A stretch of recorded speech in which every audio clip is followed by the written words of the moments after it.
Hello and welcome back to the last video of Dominion 102. This video I want to talk about engines. So what's an engine? Well, it's not really easy to define what an engine is. There are a lot of different ways you can define an engine, and I kind of want to focus on two of them that are pretty nebulous in themselves. An engine deck feels different when you play it because your focus is on playing actions and drawing cards and then doing stuff with that, rather than just doing stuff with the 5 cards you're originally given and sort of limited to maybe one action play. Another definition of an engine could involve using combinations of cards that are greater than the sum of their parts. So neither one of those definitions is really that specific, and well, engines really aren't that specific. So I want to show you an example using some of the concepts we've talked about of an engine deck, and you'll notice it plays a lot different than a money deck. So for this engine, we're going to use 2 cards that combo very well together. The Festival, 2 actions, 1 buy, and $2. And Library, draw up to 7 cards, and then you can set aside action cards and not draw them if you want. So the combination of these 2 cards is sort of greater than the sum of its parts. Festival gives you actions, money, and a buy, but it doesn't help you draw. But if you use a Library, well, that totally makes up for the fact that Festival doesn't draw, because it just makes Library draw more. For this engine deck to work, you need strong trashing. Coppers and Estates are just going to get in the way of this, and they're going to cause you to have not nearly as cool turns as you could without them. So we're going to open Chapel Silver, and we're going to trash out a lot of our starting cards, get some festivals and libraries, and we're going to have a good time. Actually, we don't want to buy anything here.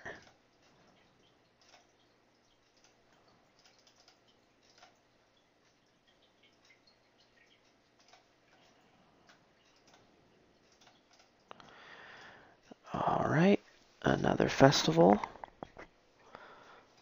We'll Chapel 1 copper so we can get our first library. Here we go. And we will Chapel away these last 2 starting cards, grab another festival. So our deck is pretty small at this point. It's only got 6 cards in it. And now you've seen them all. There's no need to trash the silver yet, but eventually we will.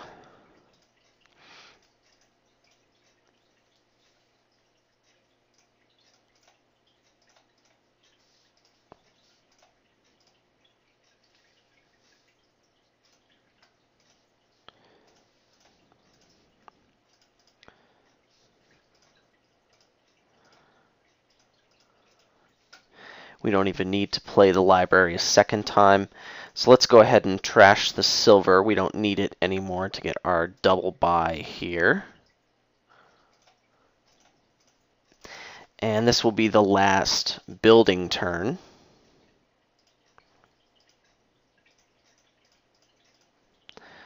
Don't need to play the library.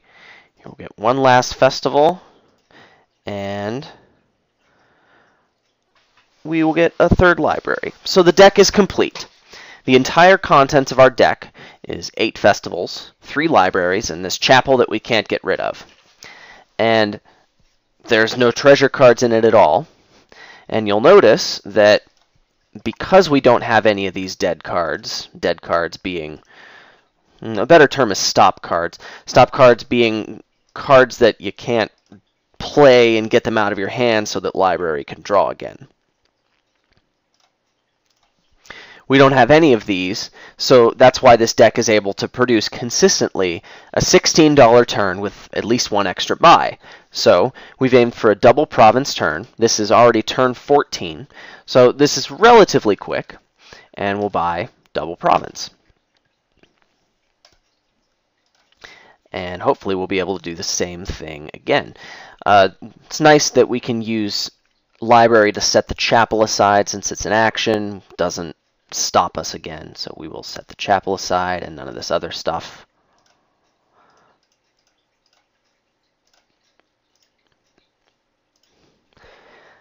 Just helps the reliability a touch. And it doesn't matter at this point. Once again, we've hit $16 in 2 buys. So, being able to double province consistently is quite powerful. And we're using the fact that the sum of Festival and Library is greater than the parts of Festival and Library. They go well together. So this could be considered a combo deck. It also feels kind of engine-y. A lot of different people have different ways that they can choose to call this deck or give a name to this deck, but I like to group it all under an engine deck. We're not using money to do stuff. We're using these action cards to do our stuff. But I want to show something off here. We now have 4 provinces in our deck plus the chapel, which means that we're getting more of these stop cards that are stuck in our hand, and each of our libraries is drawing less. Now we managed to draw through our entire deck here, but it's getting closer. Let's say we get 2 more provinces. Let's say that maybe our opponent is close to us or contesting provinces, and maybe these were duchies instead. It's not terribly important to draw a distinction here, but we may have some trouble drawing our deck here this time. And the reason is that a deck like this that requires the strong trashing to get started is going to be a lot more sensitive to having green cards stuck in it. See here, we were only able to draw enough of our deck to get $12. So this further goes to reinforce the point that if you're going to use strong trashing to put your deck together and do lots of cool stuff, well, you've got to have a plan for what's going to happen when your deck starts to stall, when you've got these green cards in it that really muck up the way that your cards will interact, but you don't want to get rid of them because they're the whole point you built the deck in the first place. So another way that I defined engine was it focuses on playing actions and drawing cards and then doing stuff as a result of that. Now we saw a little bit of that in the last deck, but I want to give you another example that sort of revolves around some of the other cool stuff we can do as a result of drawing cards and playing actions.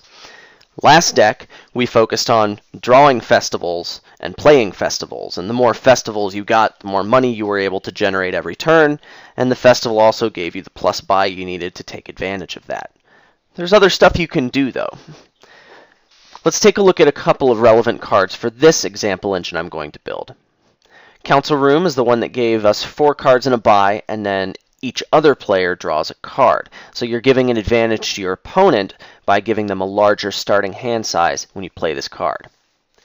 But Militia, remember, makes them discard down to 3 cards in hand. Also gives you a couple of dollars. So if we played a bunch of Council Rooms, got all the advantage for us, and then at the end of that played a Militia, our opponent's going to still start their hand with only 3 cards, and they're probably going to say some dirty words to you. We're going to need some villages to put this together, so we'll have plenty of actions, but that's going to be the focus we're going to go for in this deck. So we're going to go ahead and open Militia and Village, and we want to get a lot of these, going to get a lot of these Council Rooms and Villages in order to draw our deck. Here's another Council Room, and one more Council Room. We probably, here we go. We've drawn almost all of our deck. 3 buys, $9. We're doing pretty good here. And we got to Militia them this turn. So hopefully we'll be able to play this Militia every turn. I want to get a couple more villages, and I want to get to more than $9 on a turn. So how about we get 2 villages and a silver. That seems about right. Well, maybe not. Play the Militia. Let's get 1 more silver. That should be good to get us good turns decently reliably. All right, here we go. And finally, the Militia. We've got $13 to spend. We could spend 1 more turn building, which is probably a good idea. We want to aim for those $16 turns. So how about we get a gold and, a couple more villages for reliability. We didn't get there this turn. Remember, these village and village and draw engines without any form of strong trashing can be a little unreliable, but you add trashing in and it's a little more difficult to green. You could add trashing to this and make it a little more efficient. Wouldn't be the end of the world. Let's get one more council room. Here we go. This is a good turn. We're going to draw our whole deck. And militia. So the militia at the end makes our opponents swear at us. We've got $16 and we buy 2 provinces. And that was turn 11. In this particular example, we didn't take the time to trash early, which gave us a little bit of a tempo boost, and we sacrificed reliability for that. So engines don't have to rely on trashing, although it would increase reliability. But, the village council room doesn't need trashing in order to work on a fundamental level. The focus of this engine is playing villages and council rooms to draw the deck, and then a militia to compensate for the advantage we give our opponents. After that, we can buy our double province, and it's pretty reliable. Maybe not so reliable as the other deck we had talked about, but hey, we did pretty good. What are the other things that you can do where an engine could be the focus of it? Well, buying green cards is obviously a focus. Usually buying green cards is a good source of points, and that's going to be the end game for just about any engine you're going to play. So buying green cards is good. Sometimes you use treasure, like in this case, in order to get the money to buy them. Sometimes you don't. Sometimes you'll use the festivals to get your money instead of treasure. Or sometimes you'll use cards like bridge, where you can just play a bunch of them and reduce the cost of the provinces down to 0, or something small, so that you don't really need cash to buy them. That's pretty nice. Playing lots of bridges is one of the things you can do to be the cool thing you do with your engine. Just get a lot of bridges in hands and actions to play them, and there you go. You're doing pretty good. Another thing you can do with an engine is you can play an attack every turn. Playing the militia every turn is pretty nice. There's some other attacks that are even more devastated when you can reliably play them every turn against your opponent. A couple of the guilty parties here are Ghost Ship. Getting a Ghost Ship played on you every turn sucks. It is impossible to get anything done, because not only are you having 3-card hands every time, but you're not getting to discard the bad cards. With Ghost Ship, you have to put them on top of your deck. That is way worse than militia if you can play it every turn. Another attack that's brutal to play every turn is the Saboteur. It's a trashing attack that decreases the quality of the cards in your opponent's deck. If you can play 1 Saboteur every turn, you're doing pretty good. If you can play 2 or 3 Saboteurs every turn, your opponent is basically pinned. They're going to be stuck with a bunch of crappy cards in their deck. So a deck that just plays Saboteur every turn, well, you can force your opponent into resigning after frustrating them for a while, or eventually you can buy a couple of treasures along with saboteuring them every turn and get a couple of provinces and maybe end the game on piles. So your focus could be just playing attacks. It sounds kind of trollish, but hey, jerks win. Another focus for an engine deck could be to get victory point tokens. Remember those VP tokens that didn't take up space in our deck? Just wanted to play a bunch of monuments every turn? Well, that's great. You don't even need to get green cards. You just need to play the monuments. There's your points. Or alternative victory cards. There are some victory cards that reward you for having actions in your deck, or victory cards that reward you for having different kinds of cards in your deck. Other ways of scoring points besides getting provinces. Now, they're green cards, but you can tailor an engine deck to make the maximum usage out of those. So, let's define a couple of terms of what I've talked about and talk about how we build an engine. Well, if you're going to build an engine, you want something called payload. At least I like to call it payload. What's the cool stuff you want to do? In the first engine, the payload was play a bunch of festivals. In the second engine, the payload was draw your deck and play a militia. So the payload was treasure and an attack in that case. Also, it's pretty nice if your payload involves some kind of plus buy. Usually you're going to take a couple of extra turns in the beginning of the game to set your engine up.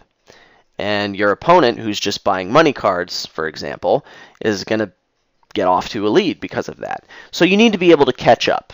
Buying multiple victory cards in a turn is a really good way to catch up. attacking your opponent is a decent way to catch up. But if you don't have any plus buy in the kingdom, as a general rule, I don't like to pursue an engine without plus buy available unless there's a really compelling reason. I can't define that for you because it vastly depends on the kingdom. It's a very advanced concept, and to be honest, I don't completely grasp it, and it requires a lot of experience playing a lot of games with engines. So just on a conceptual level, something to think about. What else do you need to get there? Well, usually villages help. If all the cool stuff you want to do is terminal actions, then you're probably going to need villages unless playing one terminal action a turn is enough for you. What about draw? I defined draw before as a way to increase hand size. With only 5 cards in your hand, you're going to have a rough time doing a lot of super cool stuff. With only 5 cards maximum in your hand at any point in time, it's going to be difficult to play more than a few bridges. So certain decks will require you to have a lot of draw, particularly after you start buying green cards. So, unless you've got a plan to get by without draw, you need to make sure that draw is a main component and focus of the engine that you're trying to build. And speaking of focus, remember how easily we got sidetracked with the smithies in our money deck. You buy too many smithies and you're better off just staying the course and buying silvers. Your big money decks really benefited from focus, but that effect is multiplied exponentially when you build an engine deck. A lack of focus in an engine deck can really, really hurt you. Remember in that Festival Library deck, we even trashed the silver we used to get there. That deck needed to be extremely focused without any extraneous cards.